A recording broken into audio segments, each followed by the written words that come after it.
A wrap style jumpsuit? Oh, I got you covered. Get your sewspiration. Hello makers, Catherine here from Sheer Stitchery. And today I wanted to talk to you about a wrap style jumpsuit. And yes, it is the jumpsuit that I am wearing today. It is the Zadie Jumpsuit from Paper Theory Patterns. So this is a great beginner-friendly pattern that you could probably do in a day. I would suggest an intermediate to an adventurous beginner tackle this just because there's a little bit of fiddly sewing specifically in the neckline here. Other than that, it's pretty darn straightforward in terms of the instructions and really great and clear, concise instructions. That being said, if you are more visual and want a video sew along, well, I got you covered there too. I will link the video sew along that I did for Minerva down below. That way you can follow along step by step exactly how to stitch this up, or if you just happen to be stuck at a particular step, you can fast forward to that particular part just so you can kind of get the hang of that. Now, one of the reasons why I like this jumpsuit is it is very forgiving. You are able to, because it is a wrap style, adjust how big that waist is. And it is nice and flowy and billowy and incredibly comfortable to wear. I decided to make mine in this custom viscose print. Actually comes in a kit from Minerva. I'll link that down below too if you are interested in this fabric or anything that I have used to create this as well. Now, this pattern comes in a large range of sizes from 6 through 28. And what that means is a bust measurement of 31.5 inches up to 56 inches, a waist measurement of 24 inches up to 47.5 inches, and a hip measurement of 34 inches up to 57.5 inches. So you have a nice range in there. And even when you start to look at the amount of ease that's given in the finished garments, you've got a big multitude of flexibility in there because it is a wrap style. Now, there are really only two versions of this. There is the short sleeve version, which I decided to make, and the long sleeve version, which just has a set of sleeves that attaches on to these nice drop shoulder sleeves or grown on sleeves here. So you don't have as much flexibility with that, but you don't necessarily need it, and you can hack this, turn the jumpsuit into a dress. You can also shorten it to make it more of a play suit or a little short jumpsuit for summertime as well. So a lot of different variations that you can really add to this.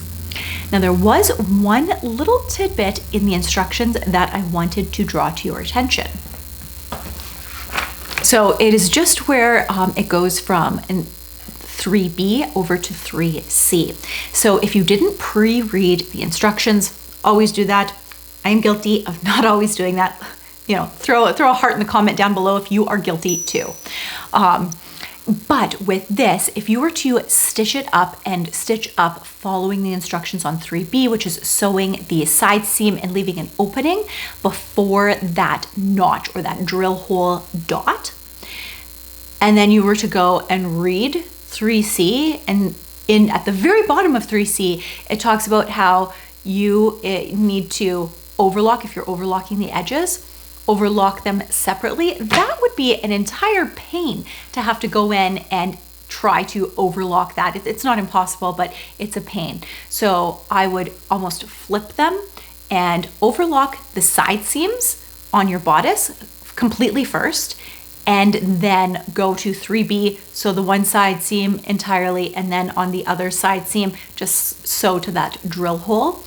It will make your life so much easier. That's the only thing that I would change in these instructions, and that I put a note on my pattern instructions so that I don't make that mistake ever in the future if I'm rushing and I'm making this nice and quickly.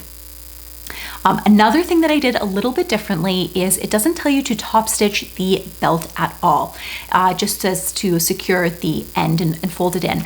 I actually top stitched all around the edge because I find, especially with a very slinky, flowy fabric like viscose, when you throw it in the wash and if you throw it in the dryer, it is going to get all crinkled and crinkly and tiny, and the belt will no longer resemble a belt, and ironing it out is such a bother. When you've top stitched it, it's less likely to do that, and it's a heck of a lot easier and faster to iron that belt when you have it top stitched and everything is very neatly in place. It does add a bit of a decorative detail because you have that top stitching, which is visible. That being said, I actually prefer that, and that was one thing that I went off instructions to do as well.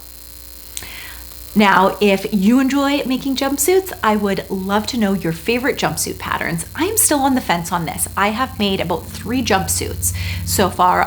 One is a short version, and then I've got 2 longer versions.